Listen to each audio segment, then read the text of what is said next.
You want to know what atheism has to offer society? Just think about the Matrix. That is literally the kind of future world leaders are now considering for the human population, where individuals live in small personal living units or pods and entertain themselves with a steady dose of Marvel movies, video games, and pornography, not to mention antidepressants. Daniel, in his opening statement, rather than presenting anything meaningful related to atheism, he gives clues about his own psychic and how he sees the world, rather than anything objective and real. Radical religious ideologues, fascinated by superstition and magic, have a predictable way of reading things. They see everything with teleology. Everything happens in the world is a plan of someone. In the grand scale of things, the planner is God. In the lower scale, evil groups are working in secret to accomplish evil goals. Daniel suffers from apophenia, what psychologists call the human tendency to see connections and patterns that are not really there, that gives rise to conspiracy theories. This type of psychosis is very common and predictable in highly superstitious personalities. And no wonder Daniel finds Islam appealing, as Islam also reads the world in this primitive, unscientific, psychotic way. But when Daniel engaged in this debate, he subconsciously agreed a secular, scholarly environment where just making empty statements doesn't earn merit. Daniel is being able to avoid humiliation in debates exactly because he makes machine gun statements that are difficult to respond on the spot. But we don't need to play his game. So proceeding in this debate, as a learning exercise, I encourage my viewers to separate statements from arguments. I will only respond to arguments. No significant other, no children, no family. Their only social connections are the ones they have online. This is atheism's vision for society. An atheistic worldview has dominated the modern world, and these are the results. First of all, atheism says that the only objective truth is scientific truth. Atheists accept all kinds of epistemological theories. There is nothing in atheism that demands people to accept one theory about the nature of and how we get to truth over another. Some atheists overstate the truth-bearing ability of science, but that neither represent atheism, yet alone Western secular societies that respond to all kinds of evidence and social pressures. In contrast, Islam overstates the truth-bearing ability of revelations in a very toxic, detrimental to social well-being level, while suppressing all kinds of evidence like scientific and philosophical with an inquisitive menace. So from the two of those, atheism responds better to evidence. Political Islam doesn't respond to evidence and therefore doesn't respond to truth. This automatically means that religion and traditional, biologically rooted morality are out the window. What do I mean by traditional, biologically rooted morality? Traditional biologically rooted morality says that there are certain objective and immutable values that are embedded in human nature. There is the sanctity of marriage and family, the value of community, devotion to God, and the sanctity of the human body.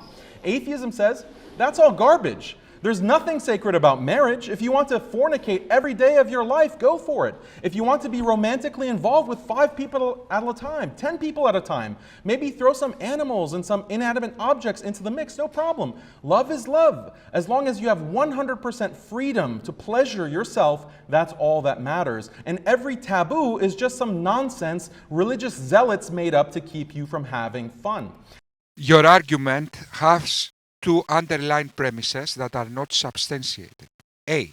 We need a totalitarian dictatorship for people to behave morally. Every human social behavior must be made into law, otherwise we get to moral chaos and anarchy. That assumption disregards completely the value of freedom and its significance in human well-being, okay, as a virtue by its own merit. Also disregards clear evidence and reason that totalitarian dictatorships doesn't produce better societies. The second premise that is unsubstantiated is that religion, and especially Islam, have good rules when it comes to marriage and morality in general. Okay, so again, these are your views. They are not facts. They are scarcely arguments. Those are just statements, Daniel. Atheists also believe that family is nonsense. Sure, family is okay as long as they're supportive, but if your mom is being a pain, forget her. Your dad being a jerk, throw him in the nursing home. As for children, who has time to raise a bunch of leeches that suck so much of your time and your energy and do nothing other than get in the way of you pursuing your dreams? Who of you thinks this is a true description of Western secular political systems? Who of you? Daniel, my friend, go to a psychiatrist. You engage in debates. Anyway, please. Okay, statements, more statements, make some more statements. The only thing you're demonstrating, my friend, is your mind, not the world, not atheism. Daniel, imagine now that I am your psychologist and you are sitting in a bed and you start saying these things. What do you think the psychologist will understand? This is how society. No, my friend, he will evaluate your mind, not society. Daniel thinks that if he sits in a bed of a psychiatrist and starts saying this nonsense, the psychiatrist will say, oh, we have a social reformer. Atheism says the same thing about community. Community is great, but only as long as you're getting what you want out of it. As soon as a community places some kind of responsibility on your shoulders that conflicts with your desires, then it's time to throw them in the trash and find another group who will accept you for who you are. Now, when it comes to religion, God, of course, is nothing but a fiction, according to atheists. But even if God were real and 100% proved by science, atheists would still think that's a drag to have to worship God and have religious duties. Why can't God just let us enjoy life and have fun?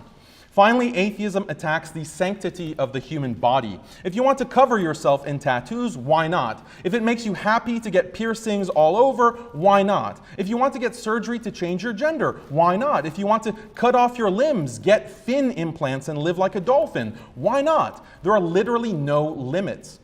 Daniel, atheism is not amoral. In other words, hasn't got morality. Okay. Islam, in fact, is amoral. The only morality in Islam, Daniel, is obey blindly Islamic rules or promote Islam. That is not morality. That is just a robot obeying rules. In order to be a moral agent, you need to have moral conscience. Islam disables completely moral conscience and just gives instructions. Therefore, Islam hasn't got morality at all. It's an amoral religion. That's why we see the most abhorrent social behaviors in Muslims, not in atheists. Okay, ISIS were doing the abhorrent social behaviors. Why? Because morality is nothing. It's just instructions. As long as God says to throw gays out of buildings, so what? I don't have moral conscience. And Daniel will applaud that because Daniel doesn't use moral reasoning. He's just a blind robot following instructions that don't even aim moral well-being. These instructions aim Islamic supremacy. So Daniel, although your religion is amoral, in other words, it hasn't got morality, let's go to atheism now. In atheist, Atheist is a single proposition, a single response to a single claim. Does God exist? We say no. That is atheism. It hasn't got moral claims. So atheists are free to, how do you say that? To explore moral reasoning. So, and then with moral reasoning that responds to suffering and well-being, we get to secular morality. So people in atheism are free to exercise their moral conscience, their moral reasoning. They are free to trust their moral conscience, and they are free to follow all kinds of moral philosophies. Therefore, atheism can accommodate morality in societies, and secular societies are teaching morality with moral philosophy in schools. They are not parroting books. Daniel, okay. Okay, Daniel. Okay, guys, in this video, I will respond to his opening statement. In the second video will be the total destruction. Daniel, because for the time being, you don't say anything. You just make statements. In the second video, it will be the acceleration, the intellectual acceleration, when you actually try to make some kind of arguments. You'll notice that when it comes to all these things, atheism says the most important thing is fulfilling your individual desires. That is the key to happiness. And as soon as anything conflicts with your desires, that thing needs to be cut out. So this is how atheism destroys traditional, biologically rooted morality. Traditional morality says, no, sometimes marriage comes first, sometimes family comes first, community and God come first. Sometimes you can't have what you want. Sometimes you can't be free to live your life however you want to live it. Yes, that is exactly what is happening in the UK, in the USA, where you live. That's exactly what is happening. People go out with, do whatever they like. I can go to a bank, take money. I can rape people in the streets. Isn't that right? That's exactly what is happening. Daniel, you idiot. Okay. Okay. In secular societies, believe it or not, we have laws. They are not anarchy.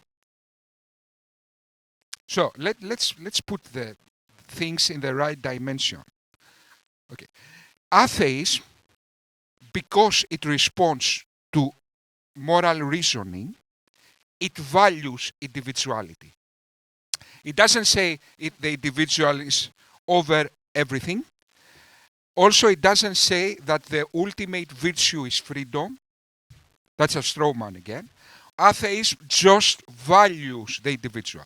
Just because Islam doesn't value the individual at all, and you are a communist, just because you are communist, that doesn't mean we became anarchy. Okay. That is your problem, that you don't value at all the individual because you don't value social well-being. The only thing that you value is to have slaves under your evil cult that the name is surrender. Okay, that is what you value. Guys, that was kind of a mess, this response, but I'm kind of bored to make it again. Okay, please continue. Traditional morality restricts individual choice and imposes moral duties on people whether they like it or not. This is actually one of the main problems atheists have with religion and traditional cultures in general. The thing is, telling people that all that matters is satisfying your personal pleasures, getting that hit of dopamine and enjoying life to the max, that makes people more willing to prefer living life in a pod. Through technological advancement, the pod can fulfill your every desire. Atheism just means valuing moral reasoning over dogma. Unless moral reasoning necessitates the things you say, you have no argument. You keep committing straw mans, my friend. You claim that atheism necessarily leads to some kind of hedonistic, utilitarian society. Just because people don't like Sharia, that doesn't mean they became anarchists. Just because people don't accept to be slaves to the moral ideas of 7th century desert goat herders, that doesn't mean we became a jungle. How dare you, my friend? How dare you claim that nomads of the 7th century have better moral understanding and a better social system than Western philosophers? What is your evidence of that? Want to travel the world and meet women? Virtual reality can make your wildest fantasies come true. Want to taste the finest culinary delicacies? Synthetic food technologies can deliver treats to titillate your every taste bud. You idiot. The other thing that you don't understand is now you are talking about political systems, not morality. So, how you will restrict people watching whatever they want online? How you will do that? Yeah, make a totalitarian dictatorship where you will control the internet. Isn't that right? What people can see. And you accuse atheism of being the matrix. Yet, Daniel, you are the totalitarian dictatorship. You will control what people can see online. Isn't that right? Want to get the perfect high and experience euphoria? Deep brain stimulation technology can induce as much bliss as you want. And the best part about all this, you get it all right in your pod.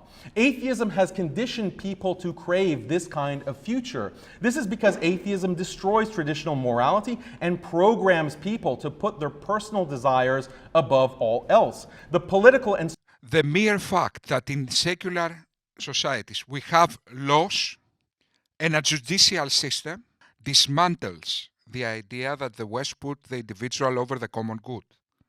The end of this argument. Let's make something absolutely clear. Daniel's description of Western liberal democracies is not just about misrepresentation, it's point blank bigotry and hate speech. In the history of the atheism debate, no one engaged in such a shameless demonization of atheism. Daniel sees atheists like goblins, more or less.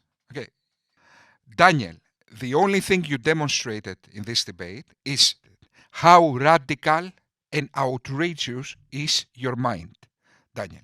But now you need an appropriate response. Daniel, in his opening statement, presented the Islamic worldview. In the Islamic Matrix, humans are to be treated like dogs. Without totalitarian divine dictatorship, humanity is lost. Without divine discipline, humanity is prone to evil and destruction. Human nature is disgusting and ugly, and we need Islam to purify us. Of course, reality is quite different. As Steven Weinberg said, with or without religion, we will have good people doing good and evil people doing evil. But for good people to do evil, that takes religion. That makes sense. If you are a good person, the only way to do evil is to think a higher authority demands you to do so. And that is exactly what we see in political Islam.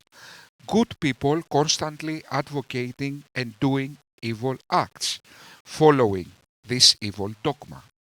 Islam is a totalitarian dictatorship like communism and Nazism, demands the surrender of reasoning and moral conscience, hates human nature, an enemy to everything good in this world, while interrupts human ingenuity and pollutes the human character with antisocial nonsense. It breaks the human spirit and often makes humans simply monsters, like we saw with ISIS. It demands a sterile conformity, frowning upon individuality and freedom. Political Islam is literally the worst political evil the humankind has ever produced. And if, God forbids, becomes dominant in this world is the end of the human civilization. Radical Islam is not a religion, it's not even a political ideology. It's a mental disease, and we should treat it as such. Underestimate this disease and it will infect the weakest minded of us, and once it gets power, political power, then the propaganda machine and dictatorship will deal with the rest. Political Islam is more dangerous to societies than Nazism, and it's certainly anything good for this world. In his opening statement, Daniel made essentially a singular argument. You need political Islam to dictate your lives in a totalitarian way for your own good. The most cliché argument of dictators. Why Islam is more dangerous than common dictators? Because it supposedly has divine authority. Although the human spirit will always defeat evil dictatorships, Islam aims the human spirit. It pollutes human conscience. Under its veil of divine authority, it poisoning the first principles. It blurs the line of good and bad. So it's high time Western political and moral philosophy to defeat this mental disease and send Islam to its deserving place in the garbage of history. That was my response to Daniel's opening statement. In the coming days, I will respond to the rest of the debate. Okay, because it's really important. This guys is really important.